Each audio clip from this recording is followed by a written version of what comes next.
And welcome to the show. I am so glad you're here on this wonderful Wednesday afternoon as we start our series Back to School with Esports U.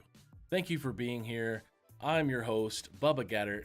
I'm just super excited to have a ton of fun, to educate and to help those out there in the space, whether they be endemic to esports or non-endemic. That means, because this is what we're going to do here, we're going to be teaching a lot. We're going to be teaching you all sorts of different terms, and non-endemic to endemic would be ones who are inside the esports ecosphere, the bubble, and non-endemic are those who are not, kind of like some brand that may not be all the way involved with esports. A good example for endemic now would be Snoop Dogg. Yesterday, he signed with FaZe Clan, I think it was yesterday, the day before, and he became endemic, although he had been streaming, so he's kind of already in the space. But today, we're going to have some fun. I'm going to pull up a very fun research document. That doesn't sound, let me start over, because I don't believe people normally say that. If you're out there and you hear the terminology together, fun research document, it's really not a document. It's more of a slideshow that provides a bunch of information and a bunch of links. So we've got our music going, we're chilling, and I'm going to jump into it here on the Back to School with Esports U. Now, this slideshow is something that our foundation, the Varsity Esports Foundation, put together this last year, and it's really just a combination of some odd 40 slides that are data points and resources and articles from all over, from every part of the world. And it's a very valuable and important research document for us at the foundation, because we get to share this with parents and teachers and educators and administrators and those inside and outside of the esports space and the gaming space as well. So we're going to do a ton of educating. Sit back, relax. We're recording this. We got this on YouTube. We got this on Twitch. This is our original programming, Back to School with Esports U. So thanks for being here. Thanks to those who are in the chat. I'm gonna interact with the chat as much as I can, but I also am going to try and make this a nice little bit of content that we can have to store and archive for people to watch over and over. So thanks for being here. Now, this document's really cool. It is going to be put in the chat, and it'll also be linkable in the description of these videos, but it's purely just an easy, simple link, and you just enter right there. Now, this slide presentation is pretty cool. You can use the arrow keys, you can use this menu bar on the side, and there's also some key pages right in here. We're going to skip a couple pages throughout just because I want to get information out there to you. This presentation is really important. I mentioned parents, teachers, educators, but yeah, inside esports literacy, we have the people who need this presentation: government, businesses, students, families, educators. They're all in there. It's designed to be able to educate this space, pretty much everybody. So if you're out there watching right now, this is for you. Table contents, we're going to cover what is esports, is gaming a big deal, why is esports big, esports in schools, addiction and violence, as well as health benefits. A lot of mental benefits we're going to go over. There's a bit of information here within the presentation. You can learn about the Varsity Esports Foundation, its Platinum Transparency Rating. It's a STEM accredited organization that I run, as well as I get to be an esports expert and host on things like Esports U right here with you. And there's a little more information about us and what we do. You can read that, or pause it if you prefer, and a couple testimonies from others. Now, what is esports? Let me tell you, that is probably if you use one of those tools, it's one of those very common Google searches. What is esports, or what are esports? I don't know if I'm going to be the one to tell you if you should use are or is in that, but hey, you hear about it. Now, there are some videos up on the website, the varsitysportsfoundation.org, that Coach Alney had put together with us, where you can view all those lessons. This is about a 25-minute video you can watch. It's really cool, interesting, gives a bunch of the history and the feedback, and a couple different shows out there. Now, this is a big thing. You want to know about how to write esports correctly. Now, there's a lot of gatekeepers in our industry that particularly want to make sure you do it right. I am guilty over the years of correcting people to put it here on the right side of the screen, the correct with a capital E or a lowercase e and lowercase s, I should say, compared to what's over on the left side. That spelling, that way they write it correctly is important because we want to make sure if you're using this correct terminology in the space, then you probably are going to be taken a lot more serious. E-gaming is not a term we use. I'll just give you a little history here. We use this in the past because e-mail is something that was around the 90s. It's something we use quite often, but there's a lot of discussion about it, but I'll just leave it there. Why is gaming, is gaming still big?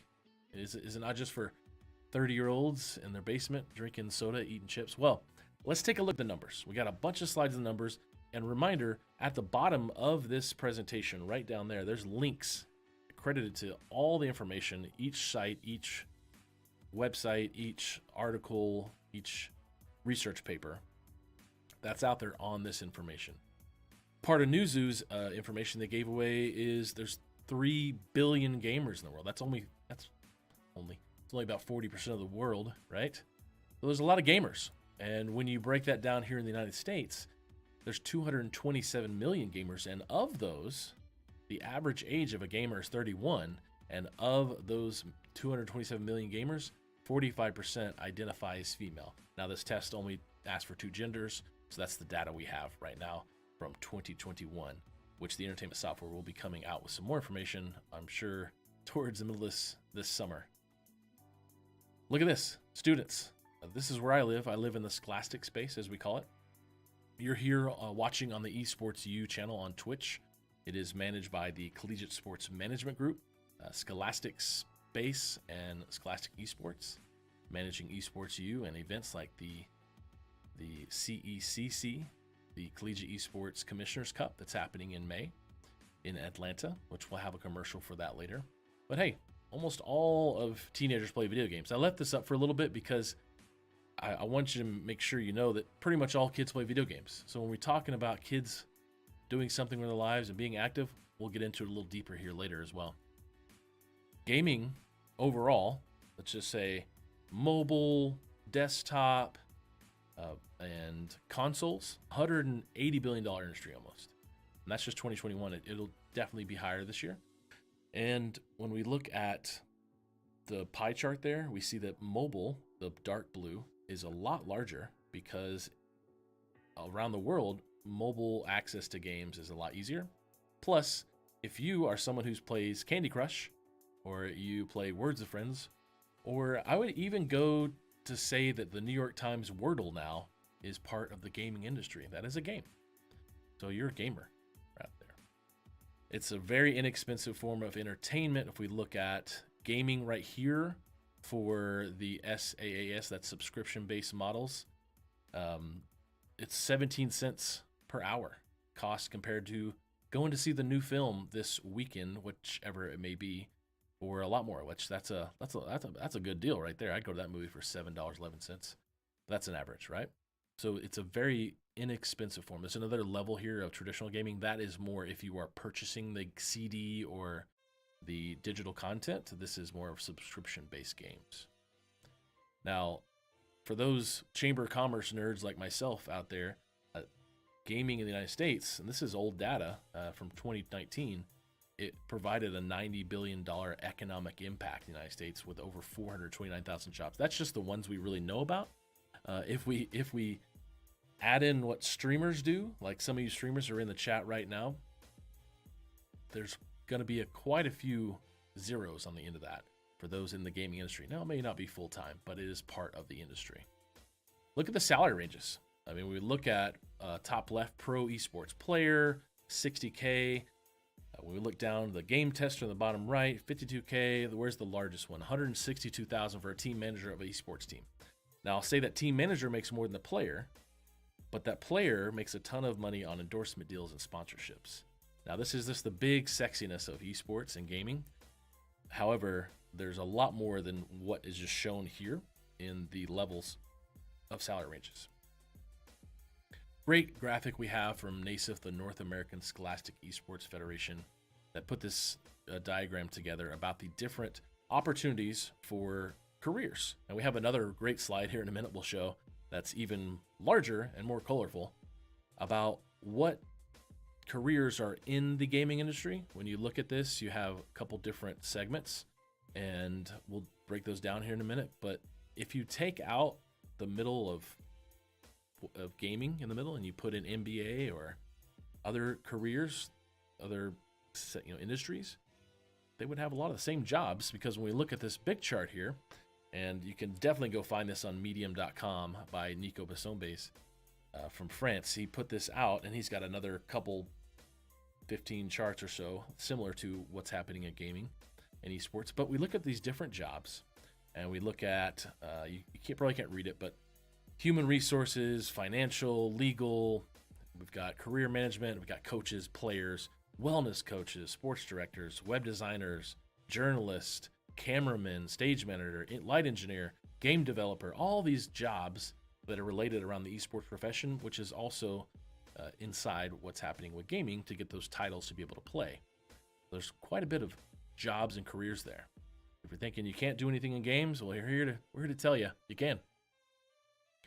Even a fun story that happened on NBC Nightly News last year, the air traffic controllers, I think it was either national or somewhere in Washington, D.C. maybe, they were reaching out to hire gamers because gamers can use their skills to look at maps and manage things and coordinate. I mean, if you have ever played something like World of Warcraft, then you know how to manage a bunch of people and a bunch of things at once with your guild. And there's a full video, you can see that as well.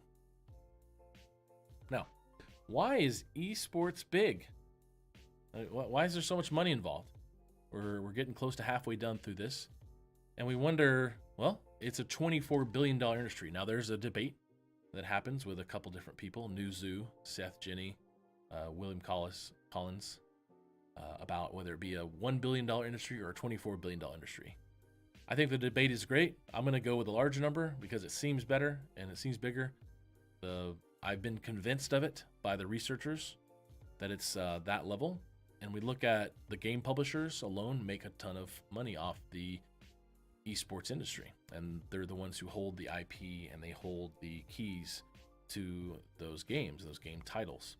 And then you have other platforms and teams and leagues that make money off the esports industry as well. Now, when we look at this 24 billion, it seems like a ton, but it's really it's a drop in the bucket to $180 billion industry overall for gaming worldwide. And we think about viewership. I was watching a really good video earlier today that was back from 2017 that I hadn't watched before, and was talking about why people in 2017 didn't get the esports was going to be big when they kept seeing viewership going up and up and up and surpassing many of the large sporting events that we know right now, is things like the Super Bowl and whatnot. But I remember there was 5.4 million viewers watched last year the Free Fire World Series. This is a game kind of like Fortnite. They play in the Middle East and India, and 5.4 million people watch that. And there's a $30 million prize pool that this gentleman right here, this now 19-year-old, I think he is, Kyle Buga-Giersdorf, he won $30 million for playing Fortnite in front of 2.3 million viewers. This one we love. Us in the esports space, we'd love to show this. I know Kurt Melcher at an event this weekend was showing this for esport coaches and directors. And if you look at the cell, hey, what are you doing? Kid is watching someone play video games on their computer desktop, and the parent is asking, what are you doing? Oh, I'm watching this guy play this game. It's pretty funny. It's entertainment. Wait, so you're not even playing, he says, in the bottom left cell. In the top right cell, he says, yeesh, what a complete waste of time. And then the last cell, of course, we know, as we see here, the parent is sitting on the chair, eating popcorn, watching a sport he'll probably never play again. And that's a common thing. So really, who is the one being not active? I don't know.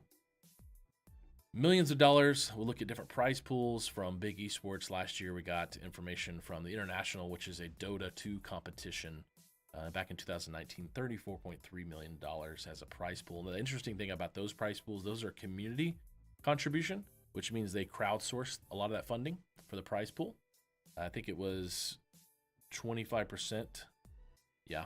And so there's a lot of funding out there beyond sponsors to raise money for these prize pools, not just tickets and not just buying into the tournament. There's a lot of money for it.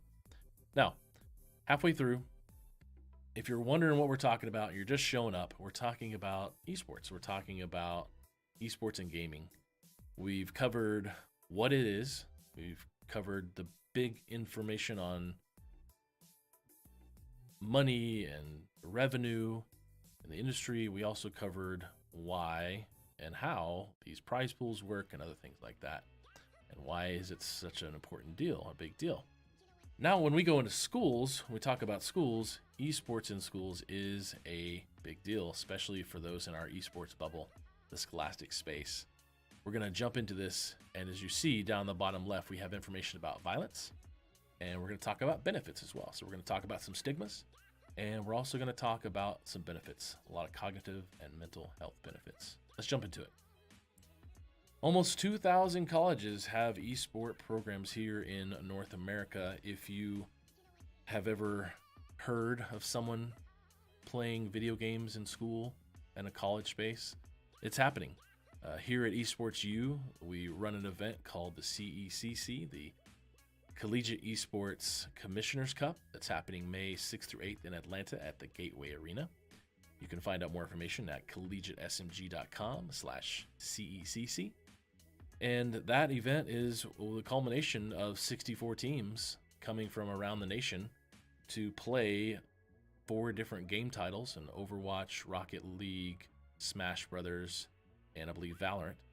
And those games are being played by all these teams to compete for the title, to win. And they're doing it from different ranges of schools, whether they be what we consider a varsity esports team with a coach and some scholarships we'll talk about here in a minute, or down to a bunch of students running a organization. I talked to a school the other day. They have about 1,000 students in their organization, and it's all led by students. And they have about 15 different game title clubs. So the Smash team has its own 4 or 5 teams. College esports is happening, and that's why you're here on Esports U. Esports University is what the U stands for, if you didn't know.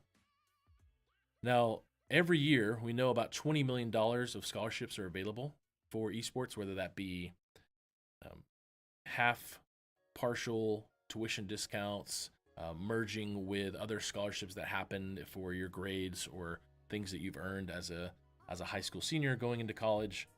But there's a scholarship available for plenty of people, and we even realized that, sadly, about 4 to 5 million of those scholarships go unused each year because there's not enough students in the pipeline.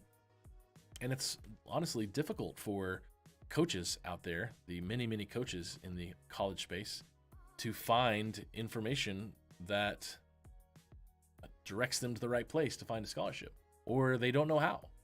And coaches have the same issue of finding students on the other side. It's a lot of fun discussion. We'd love for you to be a part of the discussion and help us connect with more colleges so we can help you connect with more students. Now, there's over 5,000 high schools in the United States, about 1,000 middle schools or so in the United States that have some form of an esport club or have created one over the past 8 years. There's some we're missing here as well. And these organizations are pin dots from the largest and longest running league for high schools, which is the High School Esports League, a partner of Esports U and CSMG, and NECC as well. It's a partner of the Varsity Esports Foundation. And these pin dots show the plethora of schools. Now, there's a lot of empty space, but that's what you probably see on population density, but it's happening across the country. So if you're thinking, we can never do it at our school, well, you can say 5,000 schools have done it. Why can't we? And that's really not even a big percent. There's 35,000 high schools in the United States, whether it be public, private, parochial, or charter. Now, there's also a really cool gaming concepts curriculum out there in the world created by Dr. Christy Custer and Dr. Michael Russell and Dr. Christopher Jensen. You can check that out on this website. It's a great bit of curriculum. It's the only textbook in the world for gaming and esports, a comprehensive textbook. And what we noticed over the past few years when it came to students using this gaming concepts curriculum and they were involved in esport clubs, they noticed a GPA increase of 1.7 and a 10% increase in attendance. Now, this is an after-school program where students come into a classroom and they participate with their friends and they have teamwork and camaraderie and they compete or they learn. And after-school programs typically on the norm have an ability to increase attendance and GPA. So if we know there's a bunch of programs out there doing that, but yet there's an underserved population, which we'll show here on the next slide, of many students who don't want to participate in throwing a ball or playing an instrument, we find that of those students who participate in these clubs, 82% of them say they've never participated in any other extracurricular activity ever at school. So that means you're serving a population of underserved students that want to belong to something, and that's why it provides that belonging.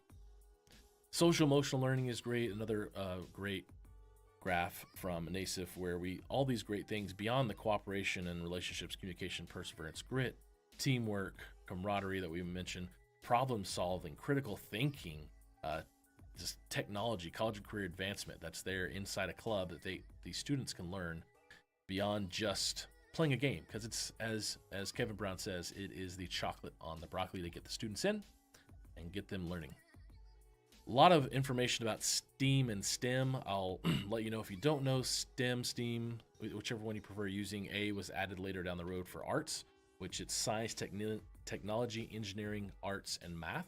Now, back in 2020 or 1999, Andrew Raup with STEM.org, they created this movement so United States students really, and at that time, could be more globally ready to get into the job force by learning STEAM and STEM activities and programs at schools and after school organizations to help them be career ready. And hey, we all love STEM for it. Another great thing is girls, young women, and potentially 13 through 25 actually benefit from games, and it enhances their problem solving and creativity and strategy, because STEM is helping them find more opportunities. And yeah, there's plenty of different careers and opportunities for all genders, but this one really goes off the charts and is worth noticing that this is something that's not tapped into enough, and there's a little bit of issues in glass ceiling, or as we call it, the glass monitor here in the industry, that we can cover in another date and time on the series. Other cool benefits of esports in education: emotional learning, social emotional learning that we talked about. That's a very sexy word, SEL, in the industry of education. Literacy, competitiveness, problem solving, like I mentioned earlier. Thank you to Roberto for giving this information to us. Now, we're going to take a quick break as I calmly and gently take a drink of water to be able to get back into this and make sure I can provide you with the best information, as well as potentially teach you a few things about violence in video games and what's happening, because the big things around this, a lot of people have questions. So take a few seconds. We'll be right back. I'll be back in about 1 minute or less.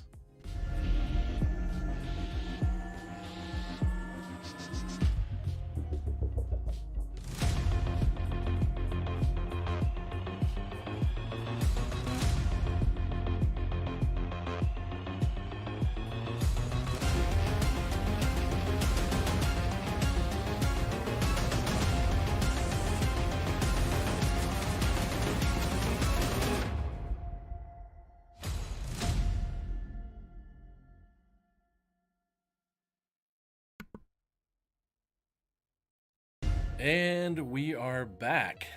I just need to get a drink of water. I feel like I've been talking this whole time. I guess I have. Let's jump into addictions and violence.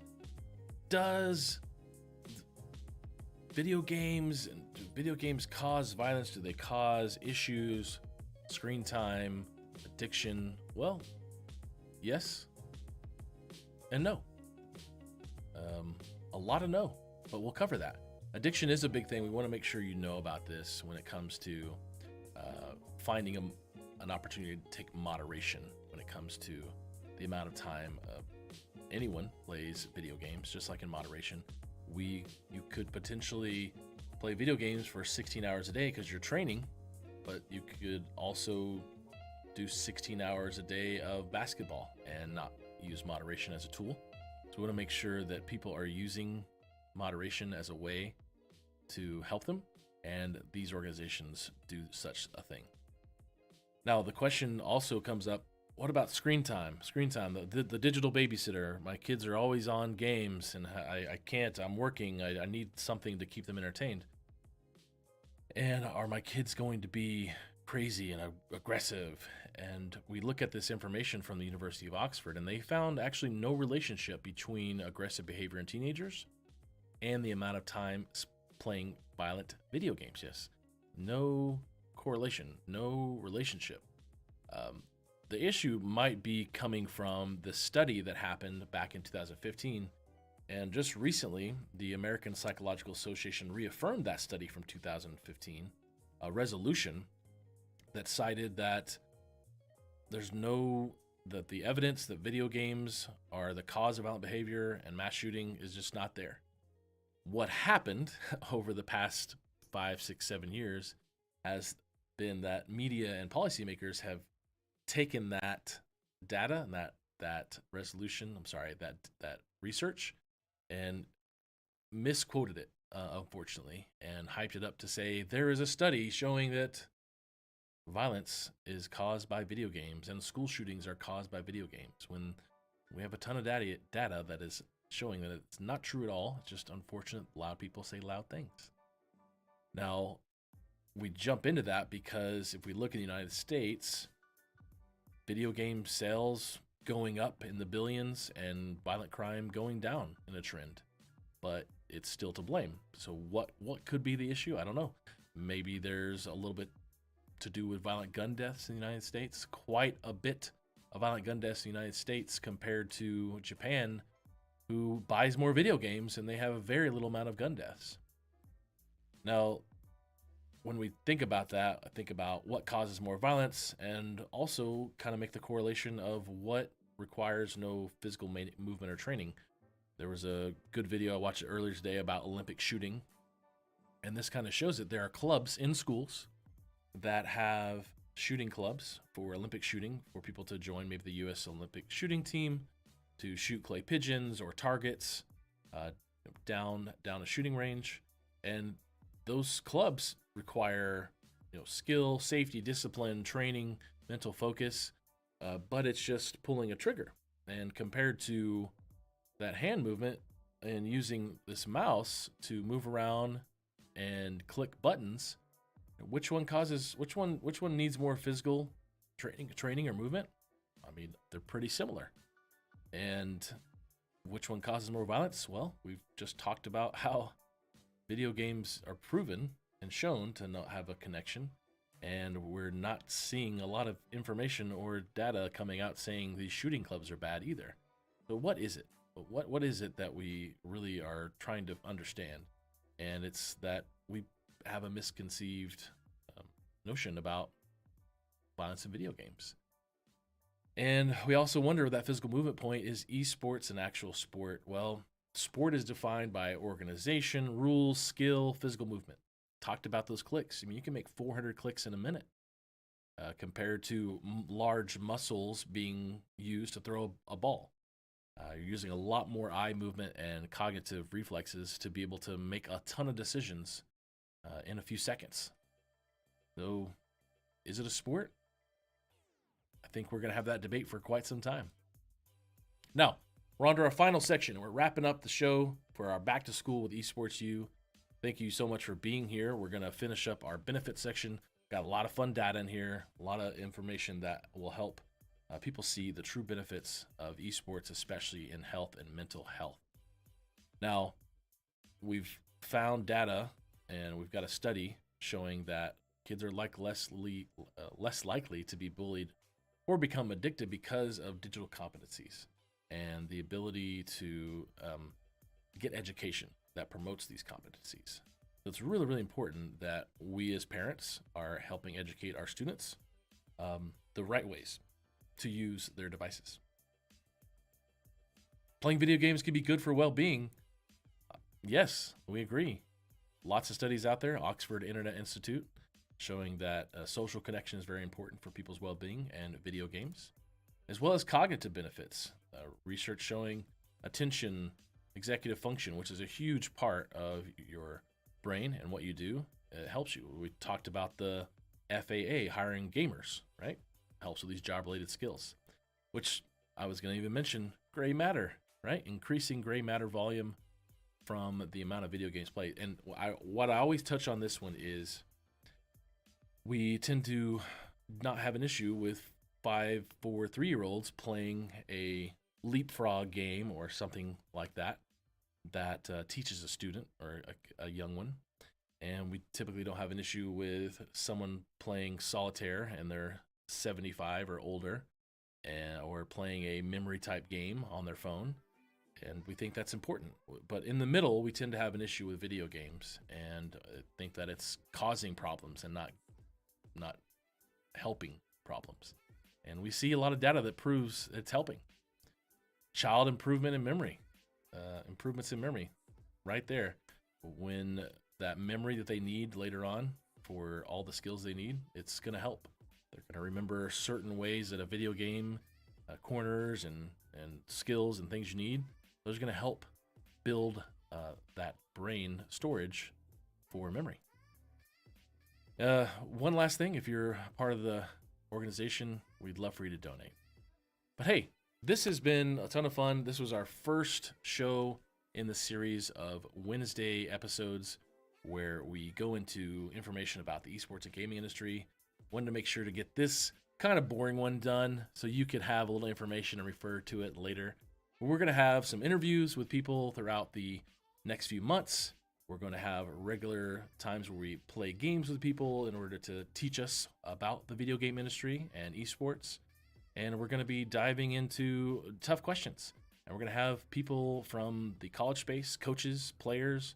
They're going to talk to us about the importance of gaming and esports in their schools and how they were able to play, esports in a college setting. And we're going to just have some fun. So I'm glad you came today. It was a ton of fun for me to be able to sit here and just spout off some of the information that I've been collecting for years to be able to give you some information for your knowledge and literacy. And that's right. This has been Back to School with Esports U. I'm Bubba Gaddert. Thank you so much for being here. Have a wonderful, wonderful day.